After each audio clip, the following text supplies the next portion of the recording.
Colonel, last weekend, the 500th flight had left the United States and landed in Israel with heavy-duty military equipment. Is the U.S. military support for Israel unconditional? No matter what Netanyahu says or does, we will continue to give him the weaponry with which to slaughter the Gazans and the people and the Palestinians in the West Bank. Yes, I would say to this point, that's a good formulation, Judge. And increasingly, I think people in the region are concluding that it will make no difference who wins in November, that this will continue without interruption. Other than bankruptcy or a dramatic military setback to our forces, I don't see much evidence that anything will change.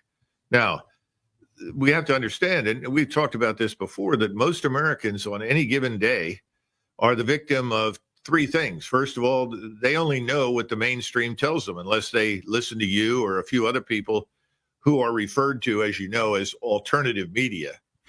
So they're not going to get the truth about anything. Secondly, they have been subjected to an unrelenting stream of invective and criticism and hatred directed at anyone Israel doesn't like, whether it's Iran or Hezbollah or anybody else. And people don't have a positive picture of Muslim Arabs, Muslim Iranians, and so forth. And then finally, I think there's the other problem is that most Americans don't pay much attention. Look how long it took us to finally extricate ourselves from Vietnam, how long it took public opinion to swing away from that catastrophe. I just don't see animated people in the United States. They're saying this is a terrible mistake. You know, we're cultivating hostility all over the world. The entire world is turning against us. And I would say that if we go to war with Iran, that is absolutely what's going to happen. It's not just a question of Israel's survival. Our position in the world will be damaged for decades. Well, we have several hundred vessels, 3 carrier battle groups, submarines. We have over 1,000 fighters, bombers located in different places from Diego Garcia all the way to Italy and probably beyond. We also have bombers in the United States. All of them are loaded, prepared, and ready to launch.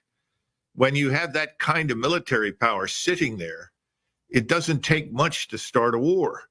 On top of that, you have the Iranians and their supporters, their surrogates, the Iraqi militias, Hezbollah, the Houthis, and others are all arming to the teeth, and they're waiting for the attack to come that tells them to launch. And I think there's something to be said for that, because the situation in Israel grows worse with each passing day. Their economy is very much dependent on the largesse of the American people, and that's not a good position for any state to be in. They've had at least 500,000, some people say as many as 800,000 or a million Israelis leave the country. The country itself is in turmoil. As you know, they've got almost anarchy on some occasions because people want an end to the Netanyahu leadership. I don't know that they want an end to everything, but certainly him. But to get back to your question about Iran, remember Iran has a population of roughly 79 million. Iran is going to survive the war. It doesn't make any difference what the Israelis try to do. They know that. Iran now has enormous assistance and support from Russia and increasingly China and other countries. And if you look at the BRICS, which started out as Brazil, Russia, India, China, and Saudi Arabia, now you're talking about perhaps as many as 90 or 100 members eventually joining that particular union, which has strategic implications, even though it's largely economic, and they're looking at alternative monetary systems, alternatives to the system we have built and that we abused in our efforts to bully people in the direction that we wanted them to go.